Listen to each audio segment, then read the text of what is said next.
আমরা খুবই আনন্দিত যে ত্রয়োদশ জাতীয় সংসদ নির্বাচন এবং গণভোট 2026 খুব শান্তিপূর্ণভাবে অপেক্ষাকৃত শান্তিপূর্ণভাবে অনুষ্ঠিত হয়েছে।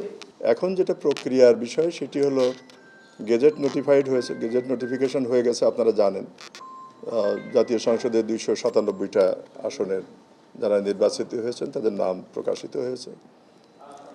আইন অনুযায়ী 3 দিন সময়ের মধ্যে তাদের শপথ গ্রহণ হয় সংসদ সদস্য হিসেবে। সেটি এই 3 দিন সময় আগামীকাল থেকে শুরু করে পরশু আজকে 14, 15, 16 বা 17 পর্যন্ত আমরা ধরতে পারি, কারণ কর্মদিবস আগামীকাল থেকে। এই 17 তারিখের মধ্যে তাদের শপথ গ্রহণ হবে। এই শপথ গ্রহণের পরে বিভিন্ন এই নির্বাচনে অংশগ্রহণকারী দল তাদের নিজস্ব সংসদ সদস্যদের নেতা নির্বাচন করবেন এবং এই যিনি সংখ্যাগরিষ্ঠ সদস্যদের নেতা হিসেবে যিনি নির্বাচিত হবেন তিনি মহামান্য রাষ্ট্রপতির কাছে তার তখন এই ঘটনাটি জানিয়ে দেবেন যে তিনি সংখ্যাগরিষ্ঠ সদস্যের আস্থাভাজন। মহামান্য রাষ্ট্রপতি তখন তাকে নিয়ম অনুযায়ী প্রধানমন্ত্রী পদে নিয়োগের জন্য অফার করবেন বা নিয়োগ দান করবেন।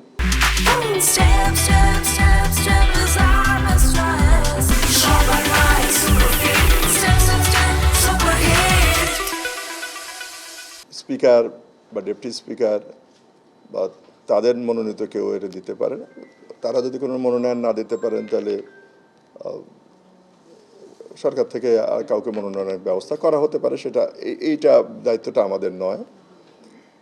সেক্ষেত্রে প্রধান বিচারপতি অথবা প্রধান নির্বাচন কমিশনার তিনিও এই শপথ গ্রহণ অনুষ্ঠান পরিচালনা করতে পারে বা শপথ পাঠ করাতে পারেন। একটা স্টেপ হলো সংসদ সদস্যগণের শপথ গ্রহণ। এইটা হয়ে গেলে তারপরে তাদের নেতা নির্বাচন হয়। নেতা নির্বাচন করলে তখন যিনি সংখ্যাগরিষ্ঠ সদস্য নেতা তিনি রাষ্ট্রপতির কাছে তার সংখ্যাগরিষ্ঠ সদস্যের আস্থাভাজন উনি হয়েছেন সেটা পত্র আকারে পাঠান। সেই প্রস্তুতি আমাদের আছে। যখনই এটা হয়ে যাবে তখন মহামান্য রাষ্ট্রপতির কাছে এই পত্র প্রেরণের।